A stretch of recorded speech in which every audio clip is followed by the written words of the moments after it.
Hello and welcome to Underlords Universe, where we talk about a lot of things related to the stuff that inspires us, such as hard rock, heavy metal, progressive rock, sci-fi, fantasy, horror films, and stuff. Today we're going to be doing a music review of a new album that came out this year by Trevor Rabin. And if you're watching this, you know who Trevor Rabin is, but just in case. South African musician, originally played in the band Rabbit, which was really big in South Africa, not so much anywhere else, but ended up with a few solo albums after that, ended up joining what became the 80s version of Yes. Then in the 90s left, did a whole bunch of music scores for big films like Armageddon and Remember the Titans and a bunch of other stuff. This is his first solo album with vocals since 1989's Can't Look Away. Brent, how many years is that? That'd be 34 years. 34 years. Yeah, I was a senior in high school or going into college. The last time he did a solo album with vocals. Now he did one a number of years ago as well called Jacaranda, which was all instrumental, and that's great. But this is the first one with vocals. So we're just going to do a little discussion on it, give it a bit of a rating. We both rated it using our 5-point scale per song, and then divide by the total to get an average. And we'll talk highs and lows just like we do when we rank albums. But I don't know, first impressions when you first got it and how it ended up for you. Well, first thing I heard, like most people, would have been the single "Big Mistakes," the video that came out, and I was not initially blown away by it, but the more I listened to it, the more I really, really love that song. There he is. There he is. Yeah, Big Mistakes. Big Mistakes was my introduction to the record, like it was for most people. Here's a good shot of Trevor. Mm-hmm. Great song. It's a really cool video. As far as I know, he does everything on the record except the drums. So the bass, the keyboards, the guitars, yep, the vocals, and the vocals are outstanding on this record. So after hearing Big Mistakes, I thought, well, if the rest of the record is like this is really going to be a really good album and maybe a contender for album of the year. And then the second single that he put out was Push. Mm-hmm. Which was a little bit more proggy. Big Mistakes is a little bit more of a straightforward, I don't want to say it's a pop song, but it pushes a lot more progressive elements to it, a little more twists and turns. Mm-hmm. Those songs though are very much Trevor, it's his guitar tone, his voice, his vocals, the things he does with his voice are very instantly identifiable as very Trevor Rabin. So those two songs, and for me, those two songs are the best songs on the record. Just, yeah, I mean, I love the record. I think it's really, really, really good. Especially when you consider the fact that he hasn't done an album with vocals in 34 years. His voice sounds amazing. It hasn't lost any. He can still hit the really, really high notes. He does a lot of cool things production-wise with his voice, which kind of takes you back a little bit to some of the things that you heard that he did with Yes. So there's a little bit of a connection there. It's a really good album, and so when I heard those first two songs, I thought, yeah, this is going to be really good, and it is. It's okay. Very good. Now, I agree with you. I think Big Mistakes, the first track, when I first heard it, it was kind of like, well, it's kind of simple. Mm-hmm. And I liked it, but I wasn't quite sure about it. I agree, same with you. The more I listened to it, the more I liked it, the more it stuck with me in a good way. Mm-hmm. I will say that near the end of the song, the bass work on it is awesome. There's some bass fills near the end of that are like, wow, that's pretty tasty. And like you said, the next single, Push, which is track number 2, really a prog workout, and a prog in the way Trevor does prog, right. And I agree, those are two of the hottest tracks on the record. I think the next track, Oklahoma, which lyrically is about the Oklahoma City bombing, I thought that was great as well. It's kind of weird. The first time I heard it, I was like, no, okay, that's good. And then the second time I listened to it, I thought, oh wow, that's really good. So it was one of those like growers, but a quick grower. Mhm. The other high point for me, I think, is These Tears, which is near the end of the record. I thought that was a really, really solid song. But so here's the challenge. Are there low points for you on this record? Are there moments where you say, well, okay, I can appreciate what he's doing, maybe, but it's not really my thing? Um, Something that you didn't not really like? not really. No, not so for me. No song graded worse than a 3 stars, and for me, 3 stars means it's a good song. I like it. Oh, okay. Obviously, there are songs I like better than others. Like, for example, I really like Toxic. I give that 4 stars.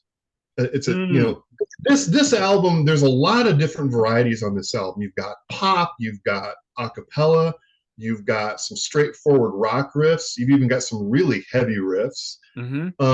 You've even got with like Goodbye. There's a bit of a country jangle to it, Yeah. Oh, yeah. which I didn't even really like that. And then then he goes into the chorus and he sings, the goodbye, and his voice hits these notes, and I'm like, this guy's pushing 70. I don't know how he's able to do this, but so that's another song I quite like, Goodbye.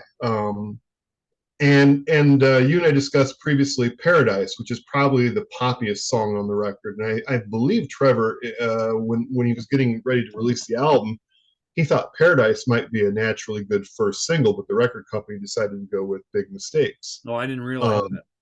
yeah, I quite like Paradise, and I can see where it would be, even though it's quite a long song, a really good lead single. It's very poppy, but in watching an interview with him, it was interesting for him to talk about how lyrically the song is very sobering. It's very dark, with that juxtaposed with the really pretty, if you will, and poppy music is a pretty interesting pairing. So Hmm. there's a lot of, and of course Oklahoma. He's never done a song like Oklahoma lyrically, I think, or instrumentally. Hmm. It's very chill. Kind of, I think you would agree. There's not a whole lot of explosiveness with that track, but that's not what it's intended to do. It's very melancholy, as you alluded to. It talks about the Oklahoma City bombing, and Hmm. I believe he wrote the song or had the idea for the song back in the mid '90s. So it's been with him for a long time. So there's a lot of different styles on the record. I don't consider Trevor Rabin to be a prog master, but when he does prog, like on Push, he does it quite well. Like he did with Endless Dream on Yes's Talk record, which is a song I know he's always really, really liked. So there's really no low points on the record for me. There's just varying degrees of how good the high points are. And for me, the high points would be Big Mistakes, Push, Paradise, and Toxic, and then Goodbye. Those would be my 5 favorite songs on the record. Well, that's interesting, because you and I have some big disagreements here in terms of what we like. But some similarities. I agree. Big Mistakes is a high point. I agree. Push probably is the best song on the record. But it's so different from Oklahoma. I actually rated Oklahoma and Push the same. So those three, and then I would say These Tears. I Hmm. actually think, like you said you gave Toxic 4 stars. Yeah. I gave it 2.5. Wow. Okay. I actually like the vocal in the verses for Toxic. I actually don't like. I don't like the vocal styling. I don't like the it just doesn't work for me.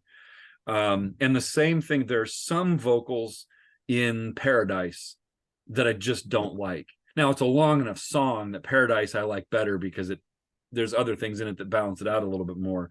But those two songs, Paradise and Toxic, just have some vocal arrangements that I just don't like really.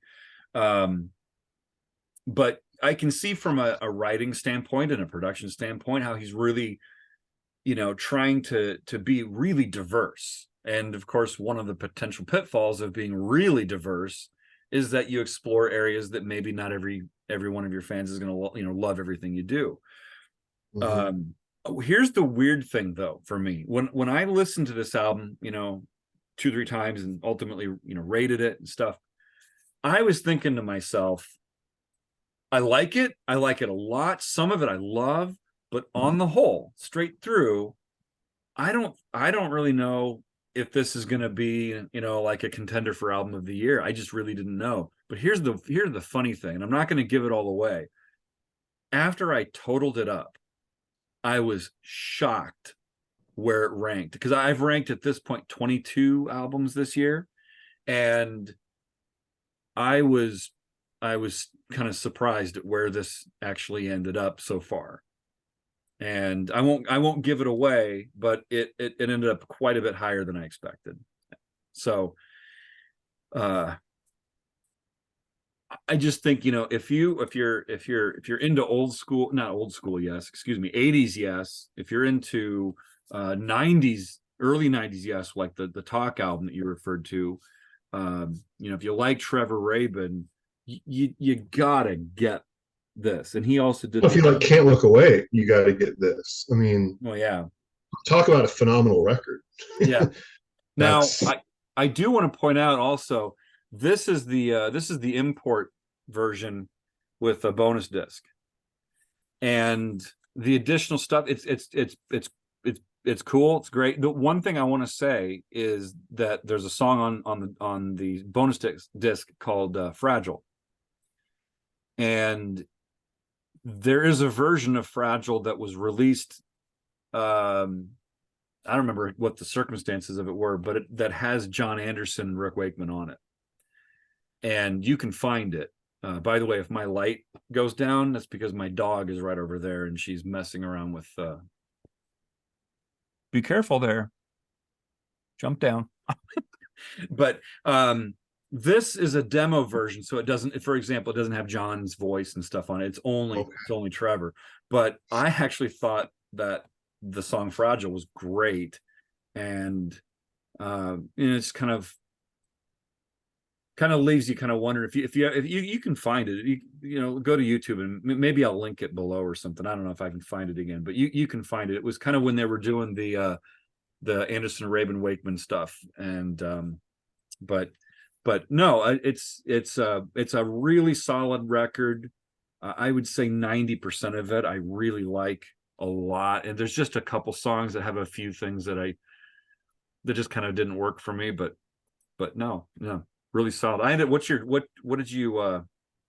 was your overall percent that you gave it? so overall. I got 74%, Mhm. and 3.7 stars, which is 3.5 because I don't round up. So it's 3.5 stars and 74%.